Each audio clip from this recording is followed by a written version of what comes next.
ہر قسم کے حمد و ثنا، تعریفات، تمجیدات، تسبیحات، تکبیرات، بڑائی، کبریائی، شہنشاہی، الوہیت، ربوبیت، وحدانیت اللہ وحدہ لا شریک کی ذات کے لیے، جو ساری کائنات کا خالق، مالک اور رازق ہے۔ انگنت بے شمار بے حد و حساب درود و سلام ہوں سید المرسلین رحمت للعالمین، احمد مجتبی حبیب کبریا حضرت محمد مصطفیٰ صلی اللہ علیہ وآلہ وسلم کی ذات گرامی پر رات دی وقار اللہ رب العزت کی مقدس کتاب قرآن مجید کا چوتھا پارہ ہے، سورہ آل عمران کی آیت مبارکہ، جس میں اللہ رب العزت نے ارشاد فرمایا کل نفس ذائقۃ الموت، ہر جان نے موت کا ذائقہ چکھنا ہے۔ وَإِنَّمَا تُوَفَّوْنَ أُجُورَكُمْ يَوْمَ الْقِيَامَةِ، اور تمہیں تمہارے اجر قیامت کے دن پورے عطا کیے جائیں گے۔ فَمَنْ زُحْزِحَ عَنِ النَّارِ وَأُدْخِلَ الْجَنَّةَ فَقَدْ فَازَ، جو شخص جہنم سے بچا کے جنت میں داخل کر دیا گیا وہ انسان کامیاب ہو گیا۔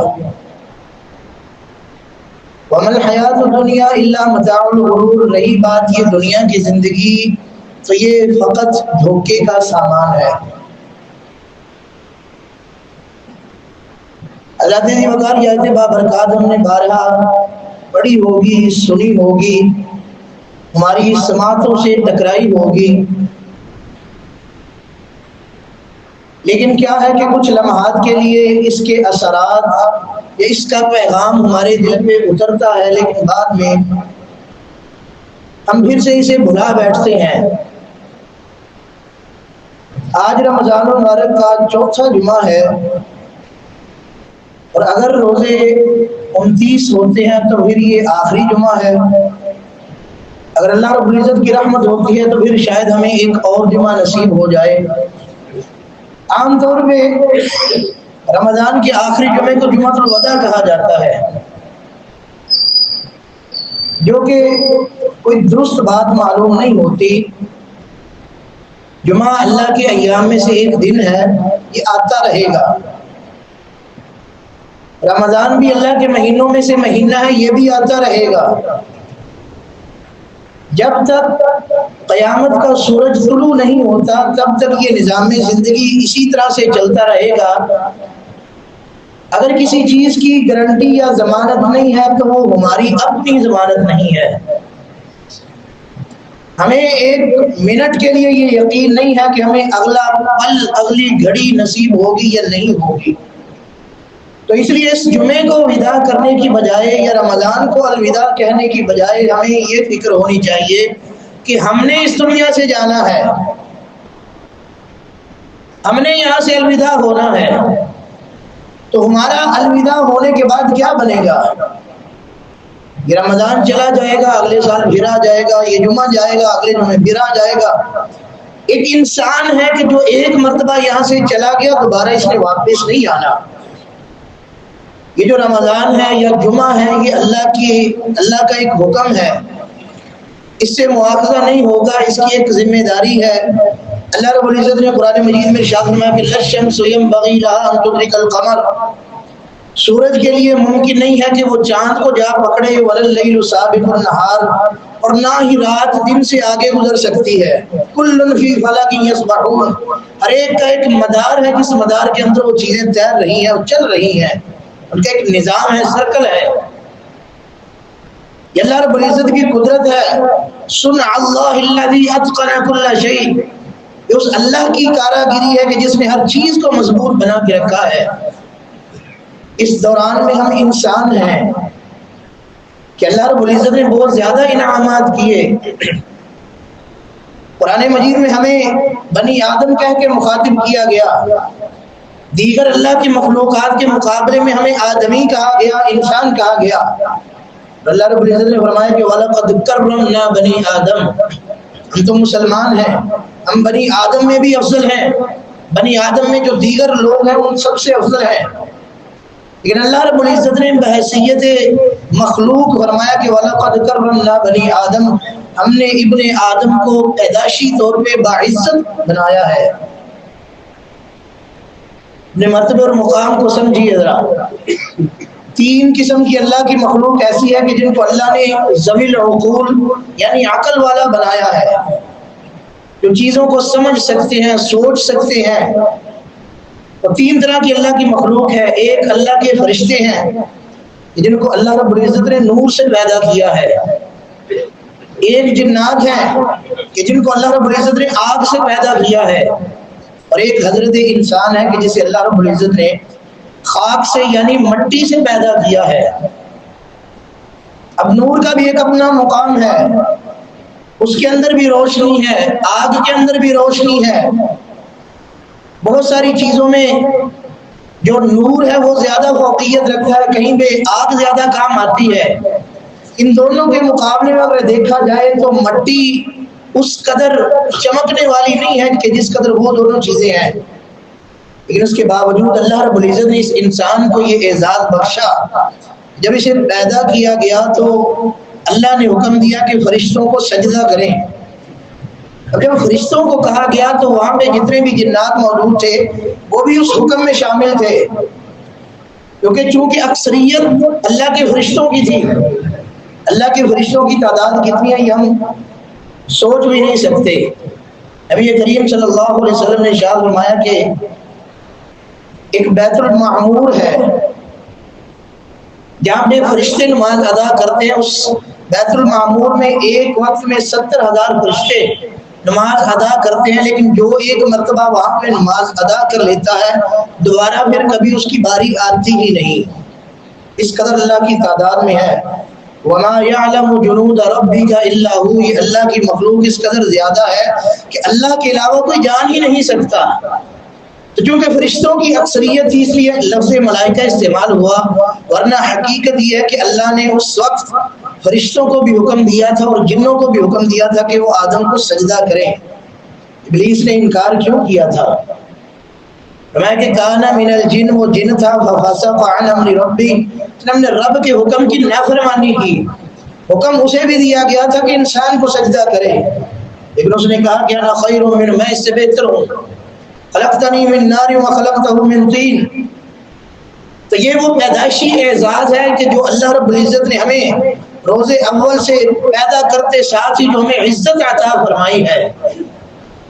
اس لیے انسان کو اپنا مرتبہ پہچاننا چاہیے کہ مجھے اللہ نے بنایا کیا ہے۔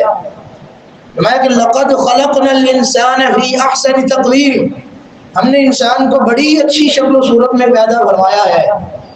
انسان جیسی خوبصورت مخلوق کوئی نہیں، لیکن یہ اپنے اعمال کی وجہ سے، اپنی حرکات کی وجہ سے، اپنی بداعمالیوں کی وجہ سے، ثم رددناہ اسفل سافلین، یہ کائنات کی ذلیل ترین مخلوق بھی بن جاتے ہیں۔ اولئک کالانعام بل هم اضل، یہ جانوروں کی مانند یا ان سے بھی بدتر بن جاتے ہیں جب انسان بداعمالیاں کرتے ہیں۔ تو یاد رکھیے ایک آزمائش تھی کہ ہمیں جنت سے نکالا گیا، اللہ رب العزت نے ایک نظام ترتیب دینا تھا، ہمیں جنت سے نکالا گیا، لیکن منزل ہماری متعین کر دی گئی کہ اسی جنت میں واپس جانا ہے۔ اور جانا کس انداز سے ہے، مزہ کب آئے گا؟ فرمایا کہ فمن زحزح عن النار، جو انسان اپنے آپ کو جہنم سے بچا گیا، وادخل الجنت فقد فاز، اور جنت میں داخل کر دیا گیا، وہ انسان کامیاب ہے۔ جہنم سے بچاؤ کیسا ہے؟ ذرا جہنم کا اللہ رب العزت نے قرآن مجید میں منظر کیا بیان فرمایا؟ فرمایا کہ تکاد تمیز من الغیظ، قیامت کے دن جب جہنم کو لایا جائے گا تو تکاد تمیز من الغیظ، وہ اس قدر اچھل رہی ہوگی کہ قریب ہے کہ وہ غصے سے پھٹ جائے۔ اللہ کے نبی صلی اللہ علیہ وسلم نے وضاحت فرمائی کہ جہنم کی 70,000 لگامیں ہوں گی، ہر ایک لگام کو 70,000 فرشتوں نے تھاما ہوا ہوگا، لیکن پھر بھی ان کے قابو سے وہ باہر ہو رہی ہوگی۔ فرشتوں کو اللہ رب العزت نے کتنی طاقت سے نوازا ہے، ذرا اندازہ لگائیے کہ فرمایا اللہ رب العزت نے وَيَحْمِلُ عَرْشَ رَبِّكَ فَوْقَهُمْ يَوْمَئِذٍ ثَمَانِيَةٌ، کہ قیامت کے دن جب اللہ کا عرش لایا جائے گا تو اس عرش کو فقط 8 فرشتوں نے اٹھایا ہوا ہوگا۔ ایک طرف یہ اللہ رب العزت کی رحمت کا عالم ہے، اور ایک طرف یہ جہنم کا غیظ و غضب ہے، اور اللہ رب العزت نے قرآن مجید میں فرمایا کہ وَإِن مِّنكُمْ إِلَّا وَارِدُهَا، تم میں سے ہر ایک نے ایک مرتبہ تو جہنم میں جانا ہی جانا ہے۔ وہ جو پل صراط سے گزرنا ہے وہ جہنم کے اوپر ہی بنا ہوا پل ہے، گزر کے اسی سے جانا ہے، لیکن اس کے پار کرنے کی رفتار کوئی ملک جھپٹنے کے برابر پار کر جائے گا، کوئی پرندے کے اڑنے کے برابر پار کر جائے گا، کوئی تیز رفتار گھوڑے کی مانند پار کر جائے گا، کوئی گرتا پڑتا جو اس جہنم کے پل کو پار کر لے گا۔ لیکن اصل کامیابی اللہ رب العزت نے کیا ارشاد فرمائی کہ فمن زحزح عن النار، جو جہنم کے عذاب سے بچا لیا گیا۔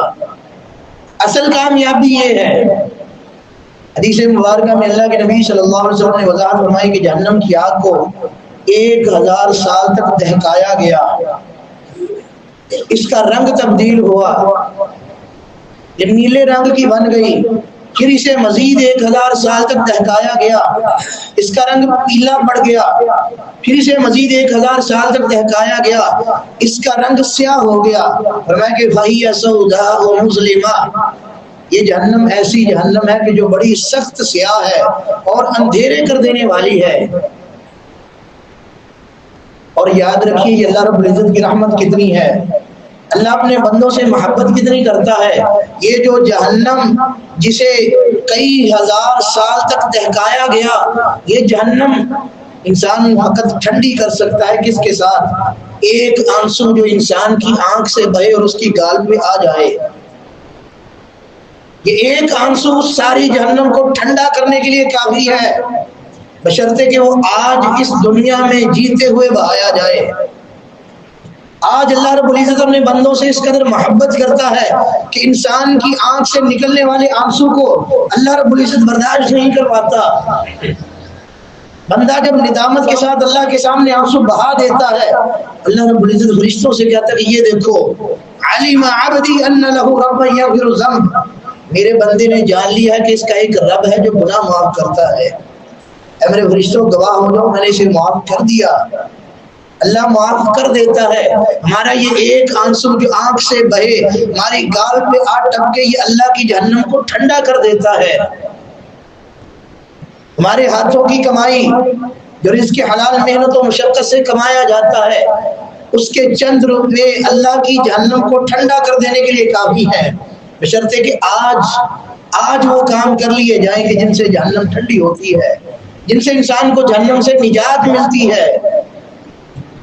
یہ موسم بدلتے ہیں، کبھی سخت گرمی آ جاتی ہے، کبھی سخت سردی آ جاتی ہے۔ اللہ کے نبی صلی اللہ علیہ وسلم نے فرمایا کہ یہ جہنم کے سانس ہیں، کبھی یہ گرم سانس جو ہے باہر نکالتی ہے، کبھی یہ ٹھنڈا سانس باہر نکالتی ہے۔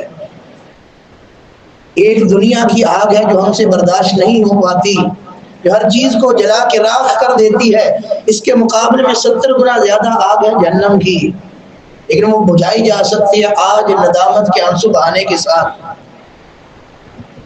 اس جہنم کو ٹھنڈا کیا جا سکتا ہے، انسان اپنے اعمال درست کر لے، اپنے معاملات درست کر لے، اپنی زندگی کا جائزہ لے، اپنا احتساب کرے۔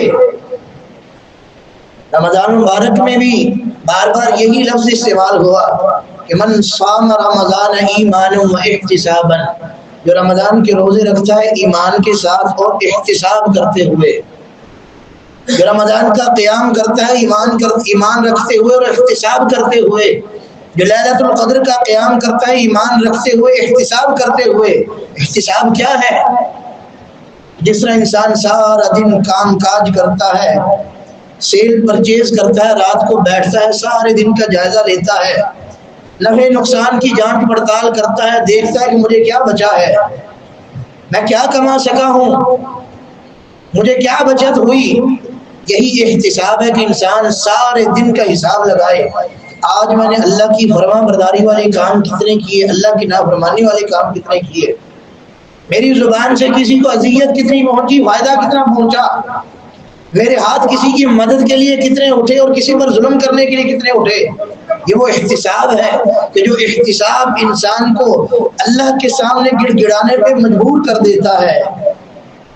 صحابہ کرام رضوان اللہ علیہم اجمعین کی زندگیاں دیکھیں، باوجود ان کے کہ ان کے بارے میں اللہ رب العزت نے قرآن مجید میں فرمایا کہ رضی اللہ عنہم ورضوا عنہ، اللہ ان سے راضی ہو گیا، وہ اللہ سے راضی ہو گئے، باوجود اس کے کہ ان کے بارے میں قرآن مجید میں اللہ رب العزت نے یہ ارشاد فرمایا الا ان حزب اللہ هم المفلحون، خبردار یہ اللہ کی جماعت ہے اور اللہ کی جماعت ہی غالب آنے والی، کامیاب ہونے والی ہے، جن کے بارے میں اللہ رب العزت فرمایا کہ اولئک علی ھدی من ربہم واولئک هم المفلحون، کہ یہی وہ لوگ ہیں جو ہدایت والے ہیں، یہی وہ لوگ ہیں جو کامیاب ہیں، اولئک هم الراشدون اولئک هم الصادقون، یہی لوگ راہ راست پہ چلنے والے ہیں، یہی لوگ سچ کہنے والے ہیں۔ اس کے باوجود ان کا عالم کیا تھا کہ جن کے بارے میں اللہ رب العزت نے ضمانت دی تھی کہ اولئک هم المؤمنون حقا،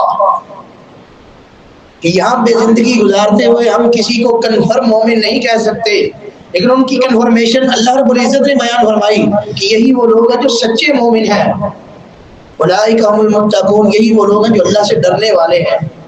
ان کی عالم دیکھیے کہ وہ ہمارے مقابلے میں نعمتیں بہت زیادہ کم تھی، لیکن اس کے باوجود وہ اللہ کی یاد میں رونے والے تھے، اللہ کے سامنے گڑ گڑانے والے تھے۔ اگر کوئی نعمت مل جاتی تو انہیں یہ خدشہ لاحق ہو جاتا کہیں ایسا تو نہیں ہے کہ اللہ نے ہمارا آخرت والا اجر ہمیں دنیا میں عطا کر دیا ہے، ان کو یہ فکر لگ جایا کرتی تھی۔ انہی کا کردار، انہی کی زندگی ہمیں اپنانے کا حکم دیا گیا ہے۔ تو ٹارگٹ اور منزل انسان کے سامنے یہی ہے کہ فمن زحزح عن النار وادخل الجنۃ فقد فاز، جو انسان جہنم سے بچا لیا گیا، جنت میں داخل کر دیا گیا، وہ کامیاب ہے۔ اب اس رمضان کو دیکھیے، اس رمضان کی عظمت اللہ رب العزت نے کیا بیان فرمائی ہے، نبی کریم صلی اللہ علیہ وسلم نے کیا ارشاد فرمایا ہے کہ اس مبارک مہینے میں جہنم کے دروازے بند کر دیے جاتے ہیں، کوئی بھی کھولا نہیں جاتا، جنت کے دروازے کھول دیے جاتے ہیں، کوئی بھی بند نہیں کیا جاتا۔ روزے داروں کے لیے باقاعدہ سے علیحدہ اسپیشل گیٹ بنا دیا گیا کہ اس گیٹ سے فقط روزے دار ہی گزریں گے۔ اس کے باوجود اگر یہ رمضان گزر جائے، ہم جہنم سے نجات پا کے جنت کے حقدار نہ بن سکیں، تو پھر ہمارے لیے یہ المیہ ہی المیہ ہے، یہ فکر کا مقام ہے، یہ اللہ کی رحمت سے دوری کا نتیجہ ہے۔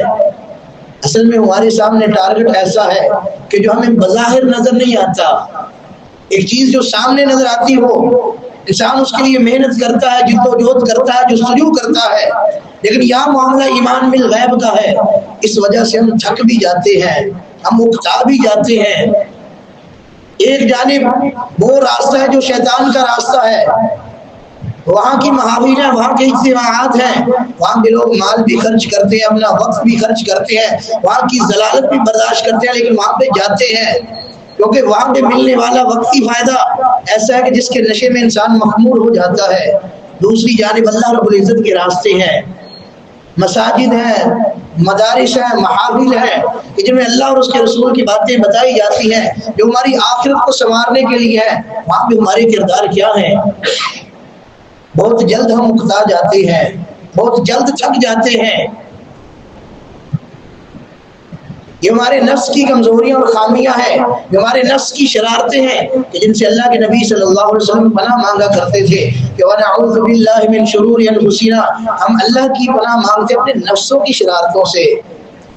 یہ رمضان گزر چکا، جتنا گزر چکا بڑی تیزی سے گزر رہا، اب ضرورت اس امر کی ہے کہ جتنے ایام باقی ہیں ان ایام کو اپنے لیے مستفید بنا لیا جائے۔ 6-7 ایام ہیں، انہی سے فائدہ اٹھا لیا جائے کہ اللہ کی رحمت کی گھڑی جب بھی ہمیں مل جائے، ہر وہ لمحہ جو ہمیں اللہ کے قریب کر دے، ہر وہ ٹھوکر جو ہمیں اللہ کے ساتھ جوڑ دے، وہ ہمارے لیے اللہ کی رحمت ہوا کرتی ہے، ہمارے لیے مصیبت نہیں ہوا کرتی۔ ابھی باقی ایام کچھ باقی ہیں، اس منظر کو ذہن میں بٹھا لیجئے کہ اللہ رب العزت نے کامیابی کا زینہ اس بات کو قرار دیا ہے کہ وَمَنْ زُحْزِحَ عَنِ النَّارِ وَأُدْخِلَ الْجَنَّةَ فَقَدْ فَازَ، کہ کامیاب بندہ وہی ہے جو جہنم سے بچا لیا گیا، جنت میں داخل کر دیا گیا۔ یہاں تک دنیا کا معاملہ ہے، وَمَا الْحَيَاةُ الدُّنْيَا إِلَّا مَتَاعُ الْغُرُورِ، یہ دنیا کا جتنا بھی ساز و سامان ہے سب دھوکے کا سامان ہے۔ میدان معاشر میں اندازہ لگائیے، مال تو یہی کا یہی رہ جانا ہے، لیکن وہاں پہ ہمارے ساتھ جو جانے والے ہمارے دوست ہوں گے وہ پہچاننے سے انکار کر دیں گے۔ کچھ معاملات اور حالات ایسے بھی بنیں گے کہ باپ اپنی اولاد کو پہچاننے سے انکار کر دے گا، اولاد اپنے ماں باپ سے دور بھاگے گی۔ جب ایسے عالم ہو جائیں گے، جب اللہ رب العزت نے یہ بات بیان فرما دی ہے کہ وَكُلُّهُمْ آتِيهِ يَوْمَ الْقِيَامَةِ فَرْدًا، ہر انسان نے تنہا اپنے رب کے سامنے کھڑا ہونا ہے۔ اگر آج سے فکر بنا لی جائے کہ میرا رب جب مجھے اپنے سامنے کھڑا کرے گا میرا جواب کیا ہوگا، میری منزل یہ ہے کہ میں نے جہنم سے بچ کے جنت میں جانا ہے۔ وہ کوئی پرائی جگہ نہیں ہے، وہ ہمارا اپنا ہی مقام ہے۔ ایک آزمائش ہے کہ جو اللہ رب العزت نے ہمیں ہمارے اوپر طاری کی تھی، اب اس آزمائش میں سرخرو ہو کے ہمیں اس گھر میں جانا ہے۔ اصل منزل، اصل مرتبہ اور مقام یہی ہے۔ رمضان بھی اللہ رب العزت نے اسی لیے ہمیں عطا کیا ہے کہ ہم اپنی اس منزل کے حصول میں مزید مستعد ہو جائیں، مزید ہوشیار ہو جائیں، مزید تیار ہو جائیں، مزید چوبند ہو کر کے چست و چلاک ہو کے ہم اس کے لیے جد و جہد کریں۔ اللہ رب العزت سے دعا کہ اللہ تعالی ہمیں عمل کرنے کی توفیق عطا فرمائے۔